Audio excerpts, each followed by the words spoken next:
can take that on this par 5. Right, welcome to the Forest of Arden and welcome to the 17th hole, and today we're talking about the driver, and we're doing this specifically for all you beginner golfers out there. We're going to go through a very basic concept of what we're looking to do with the golf club, and we're going to explain why this is a club which is so difficult to use. Let me just get another ball ready.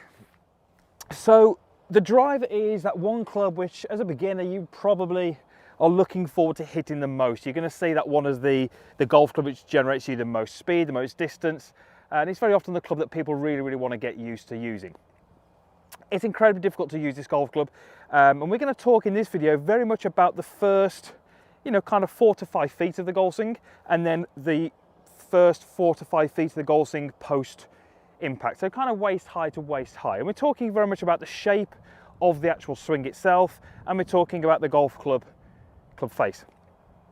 So let me get myself set up to this golf ball, and I'm going to align my golf club straight down the middle of this par 5 17th and take my address position. Now, we're not talking in this video too much about the address position in terms of where the body is, but we're talking a little bit more about the golf club and its relationship to the ball. Now, because this is the longest club in the bag, it's the one where I'm going to be stood the furthest from the golf ball, the most inside the golf ball. What that means is there are no straight lines in this golf swing. The golf club is never ever moving in a straight line. The golf club is never ever pointing in the same place consistently.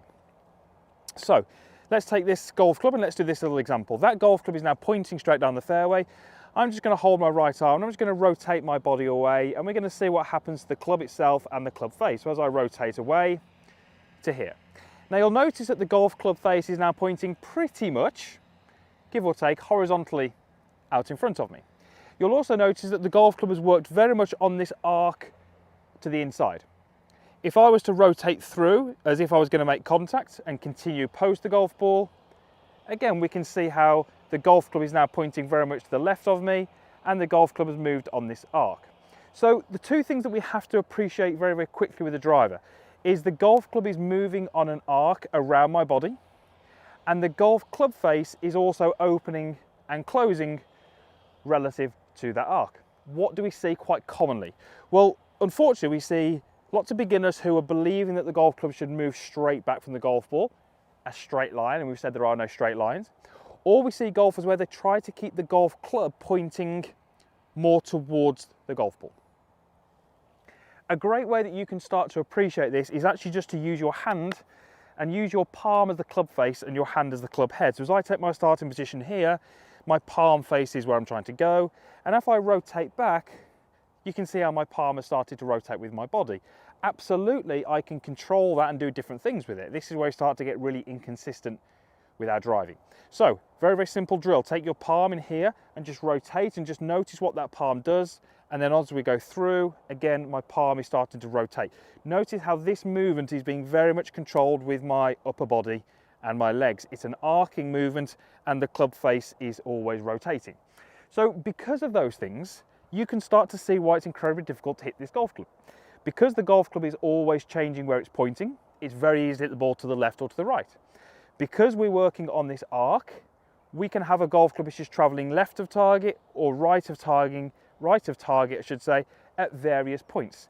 Therefore, it's incredibly difficult to be consistent with the driver, and especially if you're a beginner. But a great way to start using the driver is to actually hit shots just like we've done there with these really mini swings.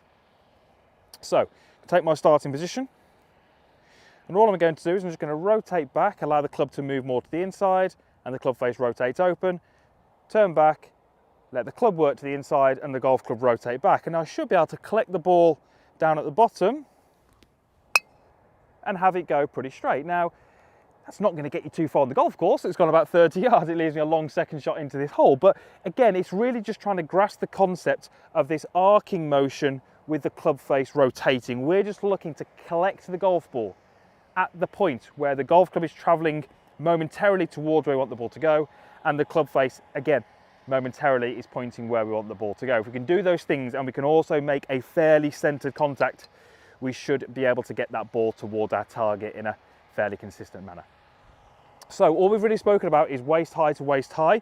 Obviously you can imagine the golf swing ultimately would continue, but really that first part is so key for a beginner to understand, because we do see all sorts of different kind of moves, different ideas, different concepts, and really those concepts and those ideas can be holding you back from hitting this golf club consistently out on the golf course. So understand that it's an arcing movement with a club face which is always rotating. Because we are stood further from the golf ball, that exaggerates those movements, makes the driver possibly the most difficult club in the bag to use. However, with those tips, you should be well on your way to hitting more fairways when you're out on the golf course. Right, thank you very much.